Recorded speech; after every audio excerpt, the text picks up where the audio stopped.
The main configuration for off-platform training, the athlete is always going to be on the band 7 and 8, the thinnest bands that provide the least amount of resistance. The athlete's going to be doing their off-platform training on that side of the platform. You're going to release the cords from the cam cleats, and you're going to position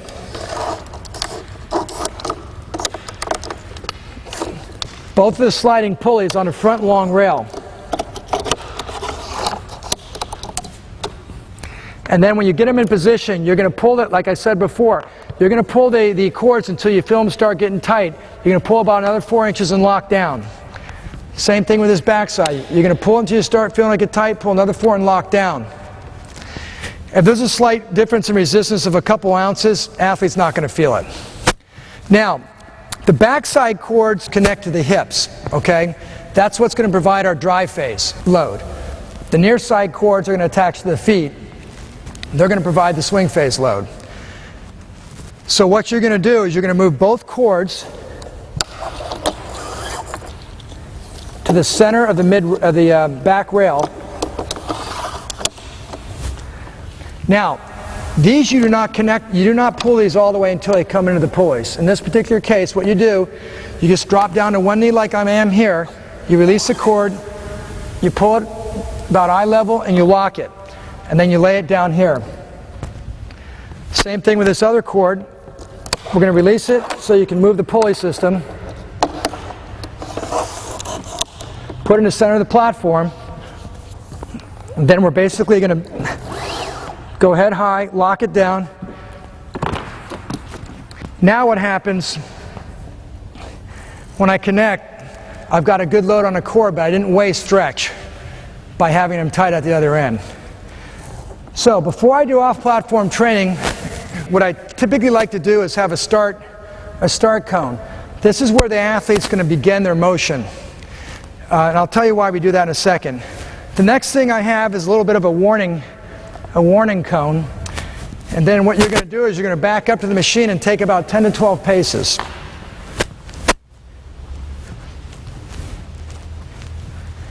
I just took 10 paces. And this is my stop cone. You can't run invariably away from the machine. So most of your off-platform training is high speed, 3 steps, and then you're decelerating, and that's your deceleration point.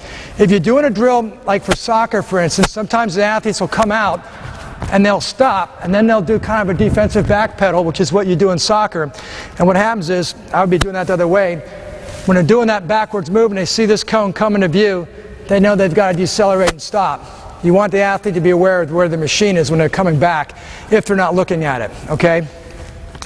Now, the first time you put any athlete in this machine for off-platform training, let's just talk about the level 1 configuration. You'll slide one of these main pulleys right into the very center, and let's say I'm a 10-year-old boy and you want to do lateral training. I'm just going to use one band, band 7 or 8. It's the thinnest band, lightest starting resistance. If I want to increase it, I can always extract it out of this cam cleat, but for the youngest athlete, this is what I call level 1 configuration. And now the athlete can get used to doing a side shuffle, coming back, and you can work on deceleration too, because remember what we said before, 95-98% of all knee injuries occur on deceleration when you're on one foot. This is a configuration I'd have for lateral speed training going to my left. To go to my right, the athlete would simply disconnect this, connect to their left hip, and now they've got the drill. Go out and come back. That's how I do acceleration to the right.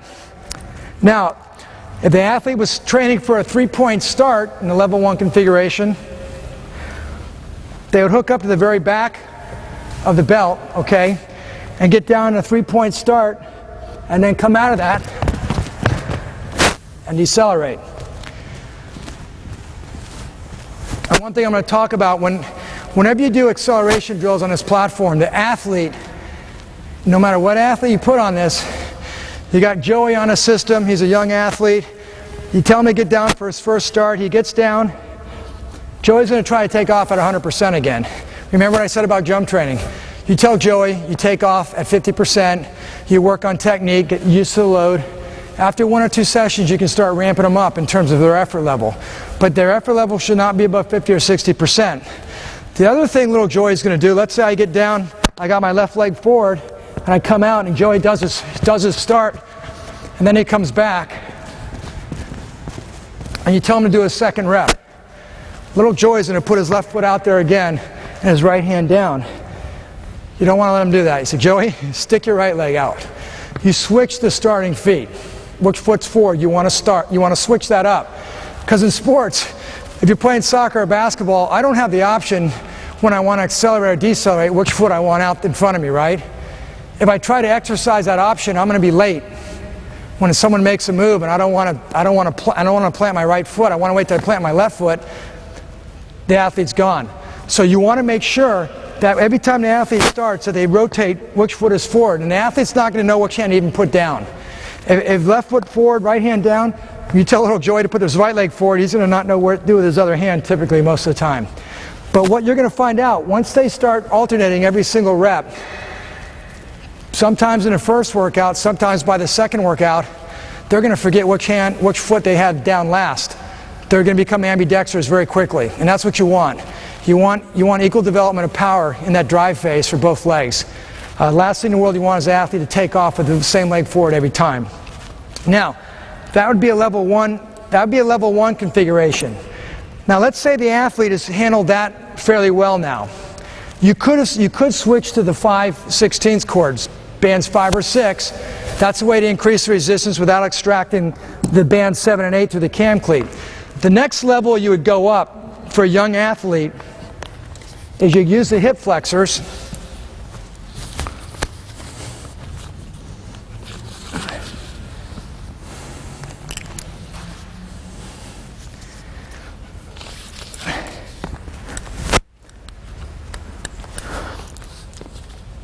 Now, this is not as hard as attaching the bands to the feet because this lever is longer, right? If I attach to my knee, let me back up 1 second. When you start connecting 2 bands, a band to each leg, and off-platform training, if you're doing lateral speed training, what I like to do is set the machine up so you have a center line running right through the middle. This is a reference point for the athlete to stay on. And what we're going to do is, let's say I want to do lateral acceleration to my left. What I'm going to do is I'm going to line one pulley right on that center line, okay? That's going to always be connected to my near leg. The other pulley is going to go to the back of the front rail. And remember, I'm just adjust resistance. Once you move that pulley, just pull till you feel it getting tight and lock it down. It's really simple. Same thing with this one. Lock it down. So what's going to happen now, I'm going to do lateral acceleration with a load on both legs. This does 2 things. When my right leg breaks contact with the ground, I got a load on my adductor now. Most athletes never train that. I mean, if you work with athletes, do you ever put a load on the adductor dynamically? When this leg breaks contact with the ground, I got another cord pulling on it. That's going to load my abductor when it tries to fire now. And the combination of the 2 loads that's trying to pull my body this way, I've got drive load now, okay? So I'm working the drive phase when I shuffle, and I'm working the abductor and adductors when they fire. Now, if you look at the pulleys, what we've done here, the reason you want these pulleys separated is so this back cord misses this leg. The athlete won't feel it. But what we've done is the cords form kind of a V. So now, as I'm going out to my left, come back, the cords don't interfere. And typically I like to do a set of 3 repetitions where the athlete goes out and back 3 times.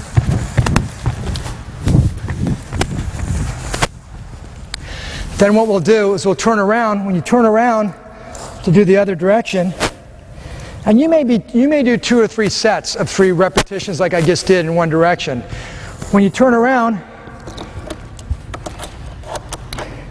you're going to move this pulley to the back side of the rail, reset the resistance.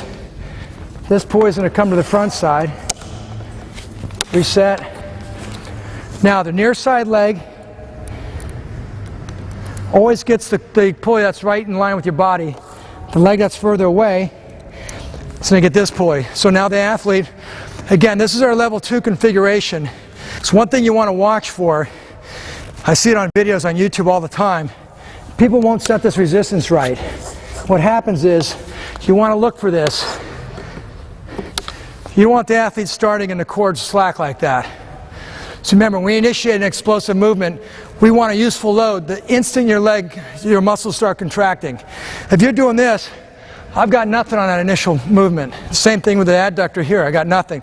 So the key is, you pull these down until you feel that load, you pull another 4 inches and lock.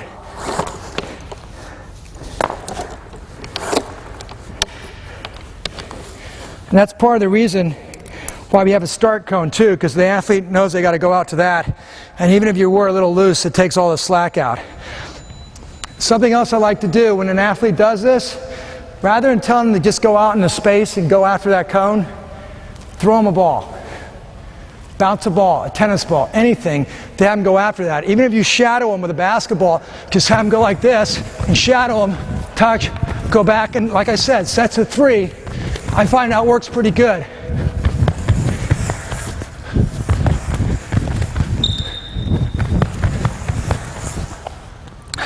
And again, the rest period, just like with the jump training, the athlete's got to figure out, okay, I got to do another set of 3. How much time do I rest to do that explosively? And they just have to rest as long as it takes. And you'll find over time, in fact very quickly, athletes will adapt to this exercise. The first time they do vertical jump training, or they do this off-platform training, they're going to be breathing heavy. They're going to get, their explosiveness is going to decrease, go right off a cliff. And after about 2 or 3 weeks, they're going to be breathing heavy, but they're going to be training explosively for a longer duration. The body's adapted really quick, and that's what you're looking for. The other thing is, like for football, you're about 6 seconds on, 25 seconds off, right? You got to play, last 6 seconds, go back to the huddle, call the play, go back 6 seconds. So football is explode for 6 seconds, rest for 25. Explode for 6, rest for 25. The jump training you saw me do, and a lot of these single repetitions where I'm going to linear sprint training or back pedal, is a single back pedal and rest. So what you're doing is you're actually simulating the same rate of energy expenditure as you would like in a football game. 6 seconds on, 25 seconds off, because they're going to be resting 20 to 25 seconds. And what you're doing now is, rather than doing training where, like tailbacks, they go run 5 miles. There's no reason for a tailback to run 5 miles. It's infinitely better to do this workout. Everything you see in there takes about 25 minutes, and everything is explosive. But guess what? If you measure that athlete's average heart rate in a football game, you can actually simulate that on the VertiMax, but you're not doing endurance work because you're resting for 25 seconds and everything's explosive. So what you're doing is you're training that athlete's body to do what it has to do on the field. You're not taking a tailback and telling them to run 5 miles, because when you do that, remember I talked about the power curve and the endurance curve. If you tell a tailback to go out and run 5 miles every day, I guarantee you his 100-meter time is going to get worse. You can't tell your body to run 5 miles great and run a great 100 meters. There are no Olympic sprinters are marathoners, and there's no marathoners are Olympic sprinters. You cannot train your body to maximally produce at both ends of the spectrum. So the way you start training more efficiently for your athletes is you basically periodize the workout for the exertion, rest, exertion, rest. Now it becomes a lot more difficult with basketball and soccer, right? You're always moving. So things change a little bit, but that's where I was talking about. Some weeks, if you work out an athlete 3 times a week in the off season on this, which I think is optimal, you may have 2 days where they're doing more power. They're doing 6 reps of everything, and maybe one day they start doing 10 to 12 reps on things where you start doing more of an endurance, power, and then 2 workouts are pure power. Because most athletes are going to get a lot of their endurance work when they practice. Okay, so what we want to focus on a lot of times at VertiMax is increasing the power aspect. Now, getting back to the sprint training, I just showed you a level 1 and 2 workout. Once an athlete graduates from hip flexors, they can go to a level 3.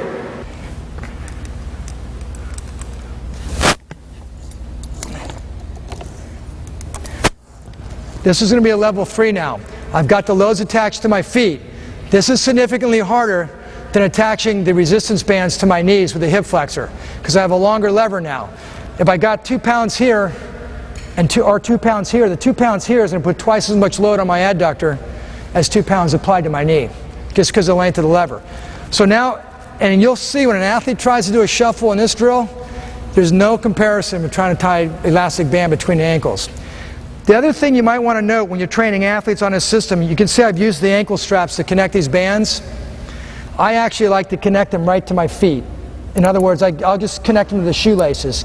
And if you got an athlete that trains on this exclusively and really likes this device, I would suggest you have them when they buy training shoes to get a heel tab. Okay, because rather than connecting to the ankle D-ring, I can also connect to the heel tab here. So, and again, a lot of athletes prefer a connection to the heel tab as opposed to the ankle straps. Right now I've got both these cords connected to my shoes. I could just as well connect them with ankle straps. But you'll see some athletes are going to prefer the shoe hookups. So now it's the same deal here. We're going to do a slide going out, back.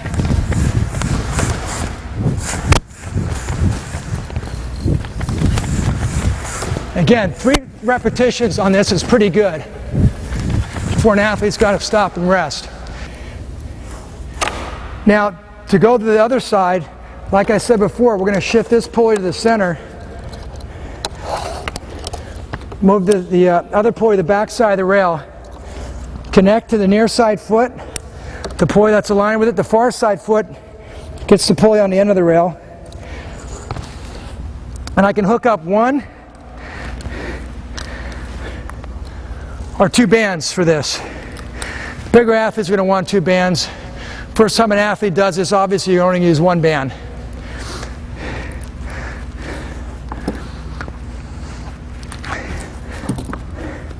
Okay, that would be a lateral shuffle to the right, that hookup. Now the other thing you're going to want to do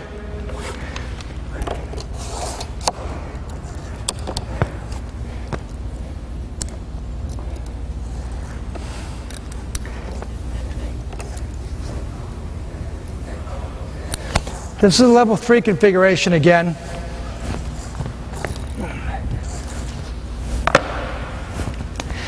Is a high-speed lateral crossover. Basically, this is the opposite of stealing second base. This is an athlete's going to do that move, okay? And again, this will all be new to an athlete the first time you do this. They're never going to have been exposed to these type of loads acting all over the body. And most athletes are going to look a little bit clumsy when they first do this. I like to use the term drunken sailor. And that's where it's, again, if you get a 14 or 15-year-old in a level 3 configuration for the first time, tell him to forget about speed. Just, hey, make the move and just feel it. That's all you have to do. Have him do that a couple times. He doesn't have to go fast. As the more natural they look, the faster they can go. And that's the key. Once the athlete looks like they're moving naturally, they can start going faster and faster, or trying to go faster. The other thing you want to note, but sometimes what happens when the athletes make that move, they'll start getting all cattywampus. So they'll come out here and they'll come back, and they won't be lined up with the system. It doesn't happen so much with this drill, but when the athletes do the shuffle, they won't be looking where they're going. They'll start doing this.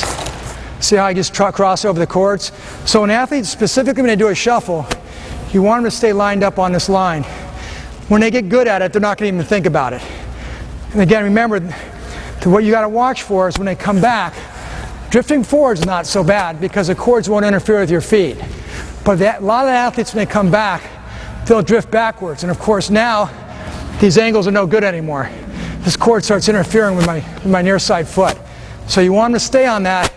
When an athlete gets good at it, you won't have to worry about it anymore. Or if you have cones in front of them, they can keep the spatial relationship with their eyes and the cones, and they're fine. To do the high-speed lateral crossover the other direction, just like with the shuffle, we're going to readjust these 2 cleats. Attach to this foot here. Near side foot gets the pulley right near it. Back side foot, either ankle strap or the heel tab. And 1 or 2 bands to the waist. You have your start cone here. You want to make sure when that athlete starts that all these bands have tension on it. You don't want the bands laying on the ground loose.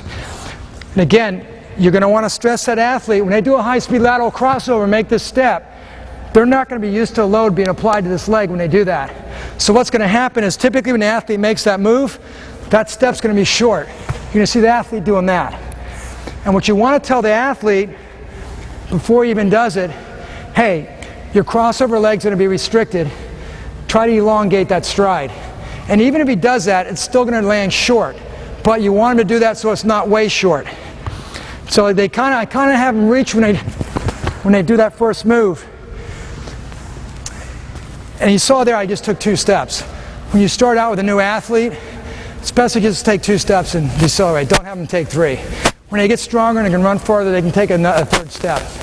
But when they start out, just take 2 steps.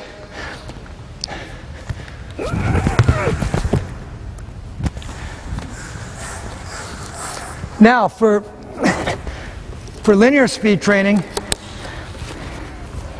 all we have to do, you can use the ankle straps or the heel tabs again. You set those pulleys about shoulder width apart, where your feet are going to be if you're just standing straight. This cord's going to go on the middle snap in the back. And now we've got our linear speed training. When an athlete gets down, it's the same thing as with the lateral shuffle, and as I explained before I started any of the hookups. When an athlete gets down, notice what foot he puts forward. Don't say anything when they come back. They're going to put that foot forward again. Then it's really important to explain to them why they don't want to do that. And make sure they understand that, because it's very important athletes understand why we're doing the things we ask them to do. A lot of times we don't really tell them what we're doing and why we're doing it, and they'll have more confidence in what you're trying to get them to do, and they'll be more willing to do what you want them to do if you explain those things to them. Same thing with a linear start. Remember, Joey's going to try to take off at 100%, 50%, and you say just concentrate on form. Tell him that this back leg here that enters the swing phase, go ahead and reach for that leg. And you can have him he doesn't even have to take off the first time you do this. When an athlete does this configuration, it's level 3, they can just reach. In fact, this particular drill is another drill I'm going to show you in a second that you take the place of the high knee drive. Because it's a hip flexor drill. It's a quick step is what I call it. Where an athlete just takes that first quick step, you can just basically be like this and go like that. Okay, linear speed training, left foot forward, right foot back, take off.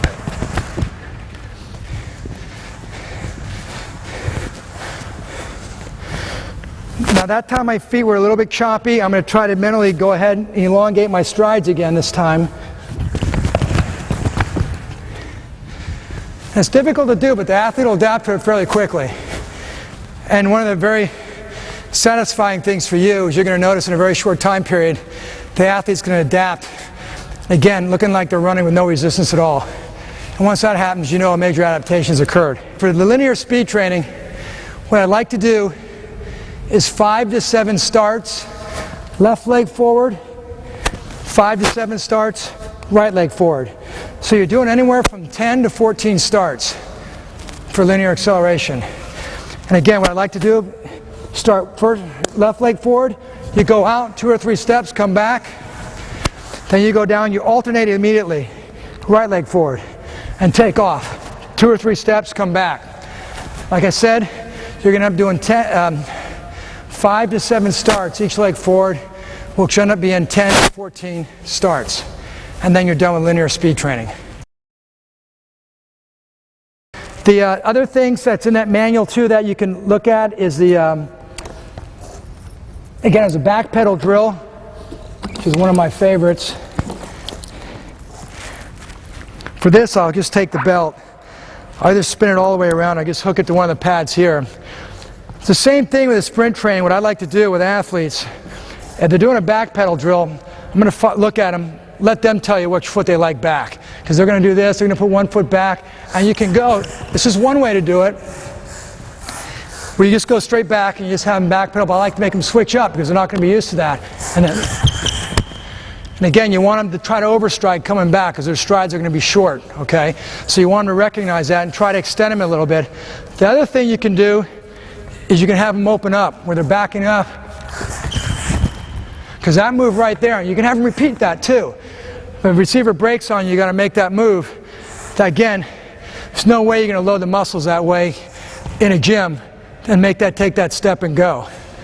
They're not going to be able to cross this leg over, but for that particular drill, it's not important. Let's just back up, go the other way, and take that step. Now remember, I was talking about the quick step as a replacement for the high knee drive. This is more of a functional drill for the hip flexor, where you're taking you're doing a really quick step. Again, I like to stick to 5 reps. Switch legs.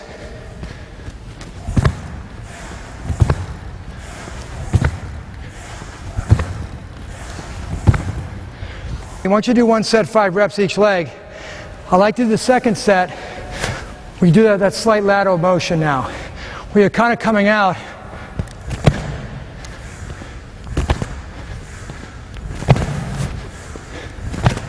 You're going to really feel that in the abductor. You're going to be amazed how much harder that is. Both directions, 5 reps, and go back to a straight set. Typically, I like to do 5 each leg, straight, 5 at a diagonal each leg, then 5 straight, 5 diagonal. So basically, that's going to be 2 sets each type, straight and diagonal.